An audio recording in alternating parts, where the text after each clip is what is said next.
overestimate what would happen with casino gaming and property tax relief? Because we can look at the figures, and millions of dollars are going to property tax relief. Right. Some homeowners, seniors are not paying any at this particular point. Yet, when you talk to, sometimes you get the sensation, the impression that nothing has happened. Right. I think that what has happened is there is a little frustration about that, and I think that part of that is also the ramping up process. We only started a couple years ago. Mohegan Sun was the first casino. We've had casinos come online, so I don't know that we've really seen the actual flows. We probably should see greater flows as a result of table games, and so I think people will begin to feel the results a little bit more as they go forward. That is also, though, another concern of mine because I think we probably, if we look back, we probably diverted some of those funds to various projects. I believe some of the money was diverted to the arena in Pittsburgh. We had promised taxpayers that when we were going to open up gaming in Pennsylvania, that it was going to be for property tax relief. And I think that every time that we do something that, even though it may be a great idea, that we funnel the money in another direction, we lose a little faith with voters. And I think that one of the problems is that ultimately, Harrisburg has made plenty of promises. We promised to fund education, basic education fully. What we've done is we've turned around and we've shifted that burden to local taxpayers to the tune of about $10 billion over the last 15 years. We've shifted that burden away from the state and onto the local taxpayer. Anytime we do that, that is a huge problem. Anytime when the rhetoric when the results don't meet the rhetoric, I think is a huge problem.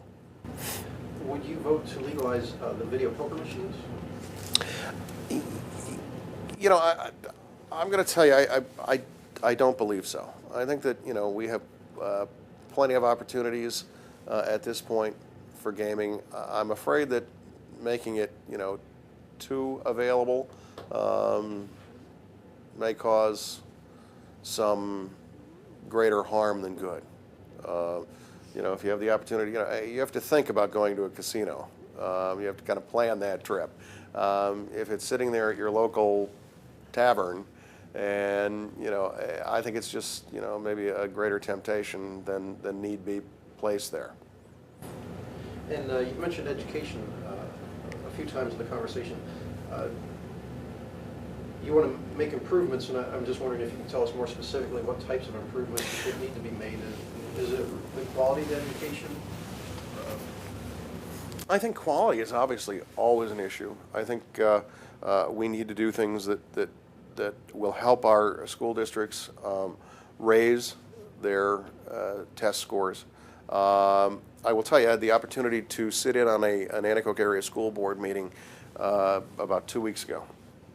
And I've been trying to get to as many meetings as possible. And the things that are going on, and I don't want to highlight one school district alone, but the things that are going on in those schools are tremendous. There are great opportunities. We have great teachers.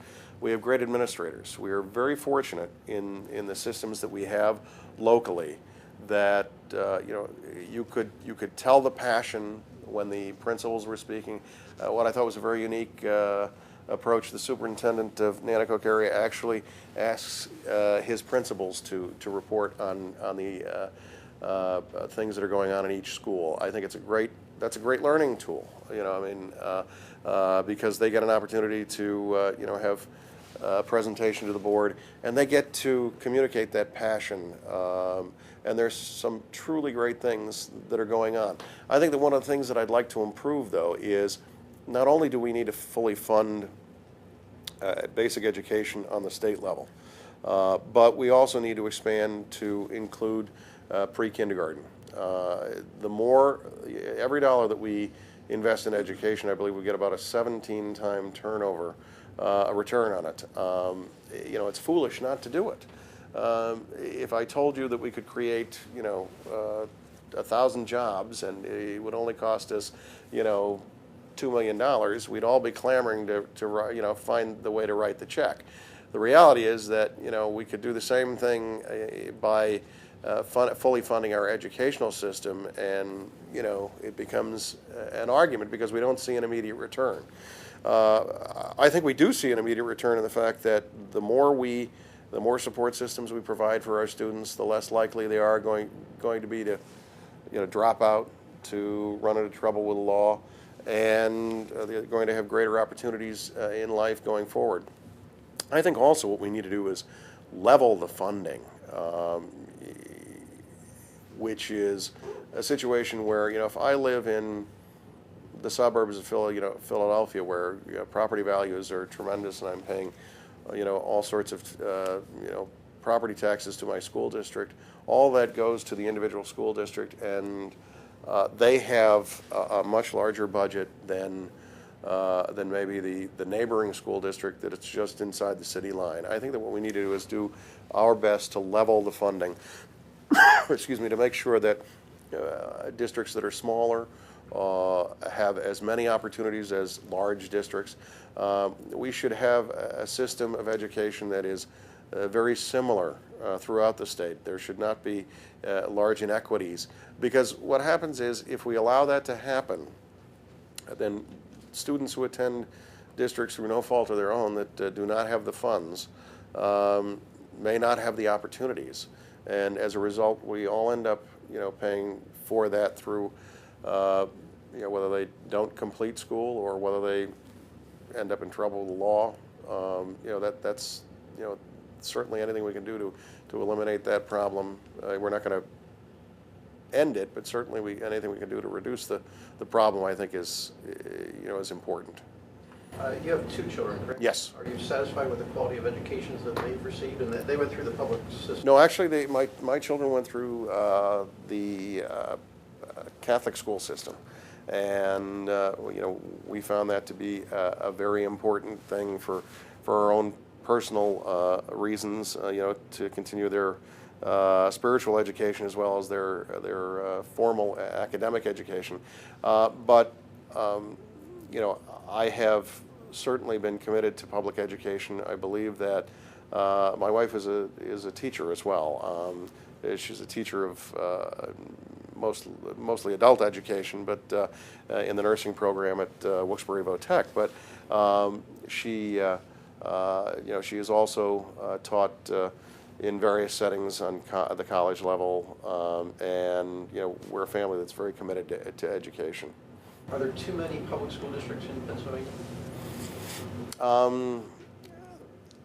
Yes. Okay.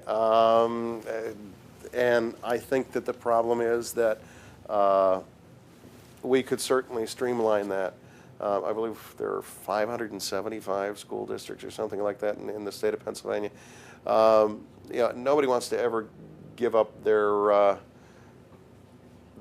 identity, but certainly, we can maintain our identity if maybe there are ways to share costs and things of that nature. I think that there's probably some progress that we can make buying consortiums, things of that nature, because as well as I do that if we all form together and buy in a larger volume, that saves us money.